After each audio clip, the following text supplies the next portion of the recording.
अस्सलामुअलैकुम guys, welcome back to my YouTube channel quick learning with Noor. आज हम Walt Whitman की famous poem song of my self के second section की line by line analysis, explanation, summary, themes और literary devices को cover करेंगे। Song of my self का introductory और फर्स्ट सेक्शन का लेक्चर मेरे यूट्यूब चैनल पर अवेलेबल है, जिसका लिंक भी नीचे डिस्क्रिप्शन में प्रोवाइडेड है, so please check it out. Vault Whitman second section में ये कहते हैं, houses and rooms are full of perfumes, the shelves are crowded with perfumes. Walt Whitman city में रहने वाले लोगों के लाइफस्टाइल को क्रिटिसाइज करते हैं। वो ये कहते हैं कि उनके घर और उनके कमरे आर्टिफिशियल परफ्यूम की खुशबू से भरे पड़े हैं और उनके घर की शेल्फ्स यानी कि किताबें रखने वाली जगह पर भी परफ्यूम्स का छिड़काव किया गया है। यहाँ पर शेल्फ्स पर रखे गए परफ्यूम्स को बुक्स के लिए मेटाफर के तौर पर यूज किया गया है, जबकि फ्रेग्रेंस को बुक्स की रीडिंग करने से प्रोवाइड होने वाली नॉलेज के लिए मेटाफर के तौर पर यूज किया गया है। इन लाइंस का डीपर मीनिंग ये है कि शहर में रहने वाले लोग बुक्स को पढ़ के आर्टिफिशियल नॉलेज को अपनी पर्सनैलिटी में सजा लेते हैं, ताकि वो लोगों के सामने ये शो ऑफ कर सके कि उनके पास बहुत ज्यादा नॉलेज है। I breathe the fragrance myself and know it and like it. मगर मैं नेचर को खुद कीनली ऑब्जर्व करता हूँ और मैं इसे बहुत ज्यादा पसंद करता हूँ। मैं नेचर की फ्रेग्रेंस को इस वजह से भी ज्यादा पसंद करता हूँ क्योंकि इसका ह्यूमन हेल्थ पर कोई भी बुरा असर नहीं पड़ता। डीपर मीनिंग ये है कि मैं सिर्फ बुक्स पर रिलाई नहीं करता, जबकि मैं अपना पर्सनल पॉइंट ऑफ व्यू भी रखता हूँ। The distillation would intoxicate me also but I shall not let it. Distillation is defined as a process of purifying something. इन लाइंस का सरफेस मीनिंग ये है कि परफ्यूम्स को डिस्टिल्ड यानी कि प्योरीफाई किया जाता है। डिस्टिलेशन के प्रोसेस में किसी भी चीज को लिक्विड फॉर्म से वेपर्स में कन्वर्ट किया जाता है और परफ्यूम भी क्योंकि लिक्विड फॉर्म में होता है, इसी वजह से इसे डिस्टिलेशन के प्रोसेस से गुजारा जाता है। पोइट के मुताबिक नेचर को प्योरीफाई करने की कोई भी जरूरत नहीं है क्योंकि ये ऑलरेडी प्योरीफाइड फॉर्म में ही प्रेजेंट होती है।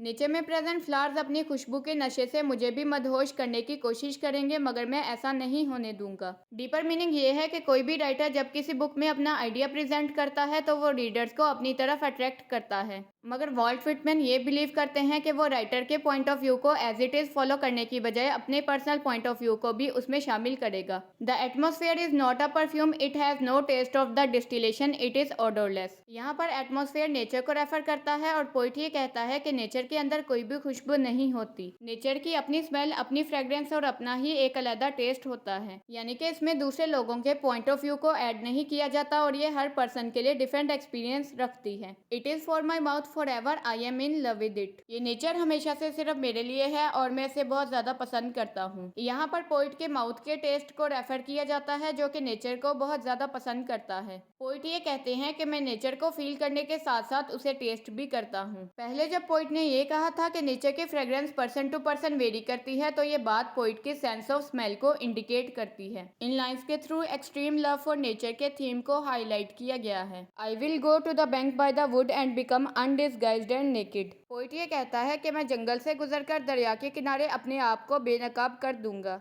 यहाँ पर वॉल्ट विटमैन की लाइफ के बारे में एक इंटरेस्टिंग फैक्ट ये है कि उन्होंने शादी नहीं की थी और वो नेचर को ही अपनी बिलविड कंसीडर करते हैं। He believes in a superstition that nature and its beauty will change into a beloved for him. Walt Whitman अपनी सारी लाइफ नेचर के साथ स्पेंड करना चाहते हैं। He feels very comfortable and solace in the company of nature. Poet अपनी sexual desires को fulfil करने के लिए नेचर को अपनी बिलविड के तौर पर यूज करते हैं। I am mad for it to be in contact with me. Poet ये कहते हैं कि मैं इस बात का बेसब्री से इंतजार करता रहता हूँ कि कब नेचर मेरे साथ कॉन्टेक्ट करेगी, और मैं नेचर के लिए इस तरह पागल हूँ जैसे कोई लवर अपने बिलविड के पीछे पागल होता है। यहाँ पर जंगल में और दरिया के किनारे की सेटिंग दिखाई गई है जो कि बहुत ज्यादा रोमांटिक है, और ये सेटिंग ही पोइट के मूड को और ज्यादा रोमांटिक बना देती है और वॉल्ट विटमैन को भी अपनी बिलविड की कमी महसूस होना शुरू हो जाती है। इसीलिए वो नेचर को ही अपनी बिलविड बना लेते हैं और उसके साथ एंजॉय करना शुरू कर देते हैं। यहाँ पर नेचर वॉल्ट विटमैन के लिए बिलविड का रोल प्ले करती है और नेचर को बिलविड के साथ कंपेयर किया जाता है। आगे पोइट ये कहते हैं, the smoke of my own breath echoes ripples buzzed whispers love root silk thread crotch and vine. जब भी कोई पोइट नेचर पर पोइट्री लिखता है तो वो सबसे पहले उसे प्रैक्टिकली एक्सपीरियंस करता है। Same is the case with Walt Whitman. वो अपने घर को छोड़कर जंगल में जाकर नेचर को पर्सनली एक्सपीरियंस करता है और जब वो वहां जाकर नेचर को एक्सपीरियंस करते हैं तो उन्हें अपनी ही आवाज वापस सुनाई देती है। यहाँ पर smoke of my own breath poet के पर्सनल एक्सपीरियंस को रेफर करता है। जैसे कि जब भी हम खुली हवा में जाते हैं तो हमें अपनी ही सांस की आवाज भी सुनाई देती है और उसकी खुशबू भी महसूस होती है।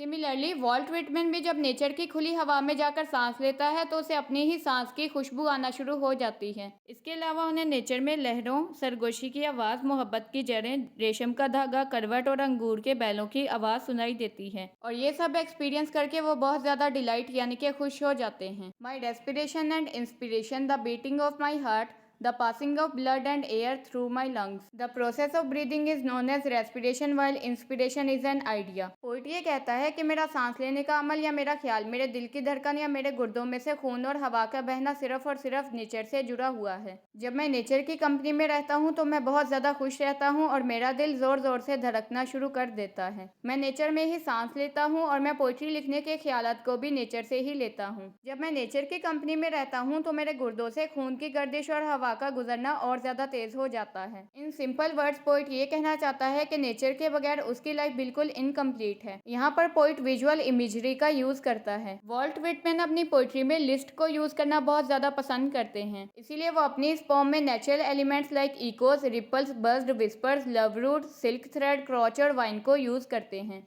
इसके आगे ही वो ह्यूमन बॉडी सिस्टम को इंट्रोड्यूस करवाते हैं, like my respiration and inspiration, the beating of my heart, the passing of blood and air through my lungs, the sniff of green leaves and dry leaves and of the shore and dark coloured sea rocks and of hay in the barn. Poet ये बताते हैं कि वो सब्ज और खुश्क पत्तों को सूंघते हैं। यहाँ पर वर्ड स्निफ और आगे प्रेजेंट की गई लिस्ट पोइट की स्ट्रॉन्ग सेंस ऑफ स्मेलिंग को सिंबलाइज करता है। ग्रीन लीव्स को स्प्रिंग सीजन जबकि ड्राई लीव्स को ऑटम सीजन के लिए सिंबल के तौर पर यूज किया गया है। और पोइट ये बताता है कि वो नेचर से हर सीजन में सिर्फ लव करता है। इसके अलावा पोइट शोर यानी कि समुद्र के साहिल से आने वाली खुशबू को भी महसूस करता है। इसके अलावा पोइट नेचर में डार्क कलर की समुद्री चट्टानों को भी ऑब्जर्व करता है। और लास्टली पोइट गोदाम से घास को भी सूंघता है। ये लाइंस पोइट के सेंस ऑफ स्मेल को रेफर करती हैं जो कि बहुत ज़्यादा स्ट्रॉन्ग और पावरफुल है। और ये सारे एलिमेंट्स नेचर को और ज़्यादा एंजॉय करने में पॉजिटिव रोल प्ले करती हैं। The sound of the belched words of my voice loosed to the eddies of the wind. Poet ये बताता है कि वह जब इस नेचर में खुश होकर गाना गाना शुरू कर देता है, जिसे हम इस पोम के इंट्रोडक्टरी लेक्चर में title song of my self की सिग्निफिकेंस में डिस्कस कर चुके हैं कि पोम के लिए ओल्ड या ट्रेडिशनल टाइम में सॉन्ग का वर्ड यूज किया जाता था और नेचर की इतनी अच्छी कंपनी में वॉल्ट व्हिटमैन वही सॉन्ग यानी कि पोम को गाना शुरू कर देता है। मगर उस वक्त हवा इतनी तेज चल रही होती है कि वॉल्ट व्हिटमैन की पोम के अल्फाज भी उस हवा के साथ गुम हो जाते हैं। यहाँ पर विंड की पावर को डिपिक्ट किया जाता है जो कि पोइट की आवाज को भी मध्यम कर देती है। ये लाइंस पोइट की गुड हेयरिंग सेंस को भी रिप्रेजेंट करती हैं। इन सारी लाइंस में स्मोक का मतलब सांस लेते हुए हवा का बाहर निकलना, इकोस का मतलब अपनी ही आवाज़ सुनना, रिपल्स का मतलब लहरें, बूस्ट का मतलब आवाज़, विस्पर्स का मतलब सरगोशी, लव रूट्स मोहब्बत की जड़ें, सिल्क थ्रेड रेशम का बना हुआ धागा, क्रोच करवट, वाइन अंगूर का बेल, रेस्पिरेशन सांस लेना, इंस्पिरेशन ख्याल आना, बीटिंग का मतलब धड़कना, स्निफ सूंघना, शोर किनारा, हे घास, बान गोदाम, एडिज मीन हवा का सर्कुलर डायरेक्शन में मूव करना और विंड का मतलब तेज हवा का चलना है। यहाँ पर वर्ड्स इकोज, रिपल्स, बुज्ड और विस्पर्स के थ्रू लिटरेरी डिवाइस ओनोमेटोपोइया को भी यूज किया गया है। A few light kisses, a few embraces are reaching around of arms. ये लाइन पोइट के सेंस ऑफ फीलिंग और टच को रिप्रेजेंट करती है। जैसा कि हम ऑलरेडी डिस्कस कर चुके हैं कि इस पोम में नेचर को वॉल्ट व्हिटमैन की बिलविड के तौर पर प्रेजेंट किया गया है। इसीलिए वॉल्ट व्हिटमैन ये कहते हैं कि नेचर उसे किस करती है, उसे अपने गले लगा लेती है और उसे अपने बाजुओं में जकड़ लेती है। इस तरह नेचर वॉल्ट व्हिटमैन के लिए फिजिकल सेटिस्फेक्शन का भी एक सोर्स है। पहले तो वॉल्ट व्हिटमैन अपने अकेलेपन को दूर करने के लिए नेचर के साथ सरगोशी करता था, but now nature is everything for Walt Whitman and he has developed a romantic relationship with nature. The play of shine and shade on the trees as the supple boughs wake. Play of shine सूरज के तलु होने को represent करता है और जब धूप निकलकर दरख्तों पर पड़ती है तो दरख्तों का साया नजर आना शुरू हो जाता है और इससे दरख्तों पर मौजूद छोटी बड़ी शाखों का साया जमीन पर नजर आता है, जो कि जमीन को सूरज की हार्मफुल अल्ट्रावायलेट और इंफ्रारेड रेडिएशन से महफूज रखता है। और ये लाइन पोइट के सेंस ऑफ विजन को रिप्रेजेंट करती है जो कि ब्यूटीफुल सीन्स को कैप्चर करती है। यहाँ पर role of human five senses के थीम को हाईलाइट किया गया है क्योंकि पोइट के यहाँ पर अपनी पांचों senses means vision, hearing, smell, taste and touch को यूज करते हैं। The delight alone or in the rush of the streets or along the fields and hillsides. Speaker readers को ये बताता है कि चाहे तो आप गलियों के रश में चले जाओ जाओ या फिर खेतों और पहाड़ी इलाकों में, मगर नेचर आपको तन्हाई में भी हर जगह खुशी और सुकून देगी। Walt Whitman says that nature is present everywhere. Poet Walt Whitman कभी कभी खुद को नेचर का पार्ट ही कंसीडर करना शुरू कर देता है, और ये लाइन वॉल्ट व्हिटमैन की पोइट्री को भी रेफर करती है कि चाहे आप उनकी पोइट्री कहीं पर भी जाकर पढ़ें, आपको वो सुकून और खुशी ही देगी। The feeling of health, the full noon thrill, the song of me rising from bed and meeting the sun. Poet ये बताते हैं कि हर सुबह जब मैं अपने बिस्तर से उठता हूँ तो मुझे ऐसा महसूस होता है कि मेरी सेहत और ज़्यादा बेहतर हो गई है, और ये सारा क्रेडिट नेचर को जाता है।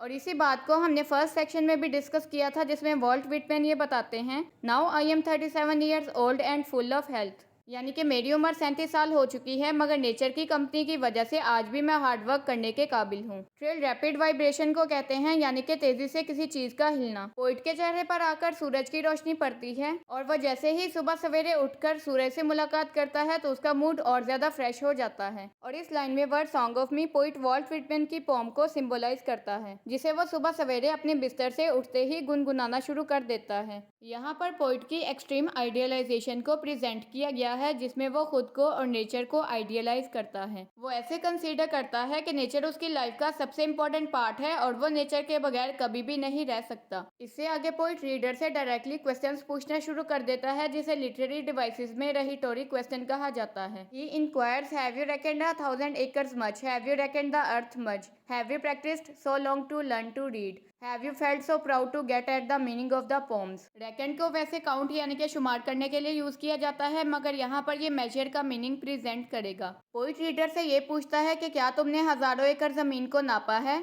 या फिर इस सारी कायनात की पैमाइश की है? क्या तुम इतने अरसे से किताबों को सिर्फ पढ़ते ही आए हो, या फिर जो राइटर ने बुक में अपना पॉइंट ऑफ व्यू प्रेजेंट किया है, क्या तुम सिर्फ उसे ही सीखते आए हो? या फिर जब तुम्हें पोम का मतलब समझ आ जाता है तो तुम खुद पर बहुत ज्यादा फख्र करते हो। इन तीनों लाइंस में लिटरेरी डिवाइस एनाफोरा का भी यूज किया गया है, क्योंकि तीनों लाइंस का स्टार्ट वर्ड हैव यू से होता है। पोइट इन लाइंस में खुद को रीडर्स के साथ कंपेयर करते हैं कि क्या तुमने मेरी तरह हजारों एकड़ जमीनों पर पैदल सफर किया है? क्या तुमने इस कायनात को उस तरह एक्सप्लोर किया है जैसे मैं कर चुका हूँ? क्या तुमने मेरे मेथड ऑफ रीडिंग को फॉलो किया है, यानी कि जैसे मैं किताबें पढ़ता हूँ क्या तुम भी वैसे ही किताबें पढ़ते हो? क्या तुमने भी कभी मेरी तरह नेचर की कंपनी को फुली एंजॉय किया है? या फिर जब भी तुम किसी भी पोइट की पोम को पढ़ते हो और उसके एग्जैक्ट मीनिंग को डिराइव कर लेते हो तो क्या तुम्हें खुद पर फख्र महसूस होता है? आगे पोइट ये कहते हैं, stop this day and night with me and you shall possess the origin of all poems. Poet readers को ये सजेस्ट करते हैं कि वो वॉल्ट व्हिटमैन के साथ जाकर एक दिन और एक रात गुजारें, और जब वो वॉल्ट व्हिटमैन की तरह ही जंगल में जाकर नेचर को कीनली ऑब्जर्व करेंगे तो उन्हें सारी पोम्स के ओरिजिन की समझ आ जाएगी। In simple words poet Walt Whitman readers को ये एडवाइस देते हैं कि वो सिर्फ दूसरों और बुक्स के पॉइंट ऑफ व्यू पर रिलाई अपॉन करने की बजाय खुद जाकर नेचर को पर्सनली एक्सपीरियंस करें। You shall possess the good of the earth and sun, there are millions of suns left. Poet अपनी बात को आगे बढ़ाते हुए ये कहता है कि अगर तुम अपने घरों को छोड़कर इस कायनात को एक्सप्लोर करोगे तो तुम्हें इस कायनात में बहुत ज़्यादा अच्छी चीज़ें मिलेंगी, और तुम्हें इस कायनात को ऑब्जर्व करने का एक डिफरेंट पॉइंट ऑफ व्यू भी मिल जाएगा। यहाँ पर word sun point of view को सिंबलाइज करता है, and millions of suns means millions of point of views. Walt Whitman इस फैक्ट पर बिलीव करता है कि हर पर्सन का एक डिफरेंट और यूनिक पॉइंट ऑफ व्यू होता है, और अगर एक बुक को पढ़ने वाले millions of readers millions of point of views रखेंगे तो इस कायनात की नई नई हकीकतें सामने आएंगी। पोइट रीडर्स को ये बताता है कि तुम बुक या पोम के सिर्फ सिंगल पॉइंट ऑफ व्यू या मीनिंग को समझकर खुद पर फख्र करना शुरू कर देते हो, मगर इन चीज़ों पर अपना टाइम वेस्ट करने की बजाय तुम्हें खुद जाकर नेचर को एक्सप्लोर करना चाहिए। इससे तुम इस नेचर और यूनिवर्स को और ज़्यादा डीपली अंडरस्टैंड करने के काबिल बन जाओगे। You shall no longer take things at second or third hand, nor look through the eyes of the dead, nor feed on the spectres in book. तुम्हें नॉलेज को दूसरे या तीसरे हाथ से गेन करने की बजाय खुद जाकर उसे इकट्ठा करना चाहिए। अगर राइटर अपनी बुक या आर्टिकल में किसी भी टॉपिक के बारे में लिखता है तो रीडर्स के पास वो नॉलेज सेकंड हैंड के थ्रू आती है, और अगर कोई भी राइटर कोई भी बुक ऐसे या आर्टिकल लिखता है, और अगर कोई भी क्रिटिक उसी के वर्क पर कमेंट करते हुए एक दूसरी बुक लिख देता है, और क्रिटिक की उस बुक को रीड करके रीडर्स जो नॉलेज गेन करते हैं उसी को थर्ड हैंड नॉलेज कहा जाता है। अगर इस लाइन के लास्ट में देखा जाए तो वर्ड डेड को यूज किया गया है, जो कि नॉलेज को रेफर करता है, और ये वो नॉलेज है जो कि राइटर की तरफ से रीडर्स को प्रेजेंट की जाती है। इस पर्सनल एक्सपीरियंस को जब तक राइटर ऑब्जर्व करता है तब तक तो ये लिविंग कंडीशन में होता है, मगर जैसे ही ये एक्सपीरियंस नॉलेज में कन्वर्ट होकर बुक की फॉर्म में रीडर्स के सामने प्रेजेंट किया जाता है तो ये डेड हो जाता है। स्पेक्टर्स, घोस्ट यानी कि भूत को कहा जाता है। फॉर्म के स्पीकर रीडर्स को ये रिकमेंड करते हैं कि नॉलेज गेन करने के लिए बुक्स के पीछे भूत बनकर नहीं घूमना चाहिए। बुक्स पर टोटली डिपेंडेंट होने के बजाय अपने पर्सनल पॉइंट ऑफ व्यू को भी फेवर देनी चाहिए, क्योंकि बुक में राइटर जो पॉइंट ऑफ व्यू प्रेजेंट करता है वो भी अपने पर्सनल एक्सपीरियंसेस को ही शेयर कर रहा होता है। You shall not look through my eyes either not take things from मी।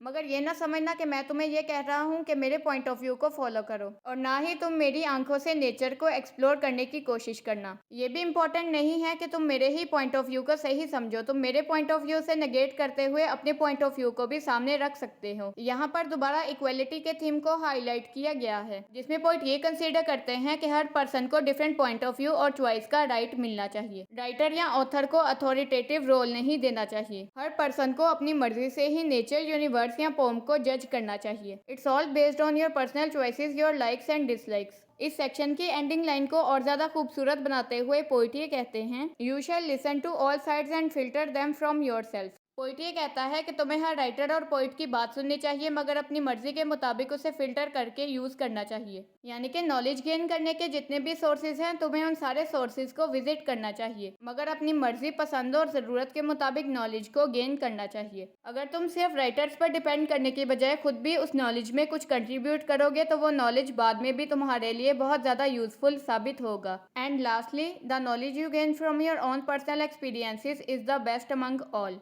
इस सेक्शन की लास्ट 4 लाइंस में अगेन लिटरेरी डिवाइस एनाफोरा को यूज किया गया है, क्योंकि इन सारी लाइंस में इनिशियल वर्ड यू शैल को यूज किया गया है। और जैसा कि हम ऑलरेडी डिस्कस कर चुके हैं कि इस सेक्शन में यूज होने वाले थीम्स में deep and intense love for nature, sensuality, role of human 5 senses, equality and enjoying your own company शामिल हैं। आप सेंसुअलिटी और सेंसेस के दरमियान बिल्कुल भी कंफ्यूज ना होना। सेंसुअलिटी इज गेटिंग फिजिकल और सेक्सुअल सेटिस्फेक्शन फ्रॉम समथिंग, जबकि सेंसेस यानी कि हिज खुदा की तरफ से वो गिफ्ट है जो कि हर ह्यूमन बीइंग को दिया जाता है। These are 5 in number that are vision, hearing, smell, taste and touch. इस सेक्शन में लिटरेरी डिवाइसेस के साथ साथ बहुत सारी सिंबलिज्म और इमेजरी को भी यूज किया गया है, जिसे हम पोम की लाइन बाय लाइन एनालिसिस करते हुए डिटेल से डिस्कस कर चुके हैं। सो आई होप आपको वॉल्ट विटमैन की इस poem song of my self के सेकंड सेक्शन की अच्छे से समझ आ गई होगी। अगर आज की वीडियो आपके लिए इन्फॉर्मेटिव थी तो वीडियो को लाइक, शेयर करके एक अच्छा सा कमेंट भी कर दें। अगर चैनल को अभी तक सब्सक्राइब नहीं किया तो जल्दी से सब्सक्राइब करके बेल आइकन को भी प्रेस कर दें। इंग्लिश कोर्सेज से रिलेटेड एक्स्ट्रा इन्फॉर्मेशन को गेन करने के लिए आप मेरे फेसबुक पेज को भी फॉलो कर सकते हैं। किसी भी न्यू टॉपिक के सजेशन आप नीचे कमेंट सेक्शन या कम्युनिटी टैब में दे सकते हैं। तो guys, take care of yourself. We will meet in the upcoming video lecture. Till then, अल्लाह हाफिज।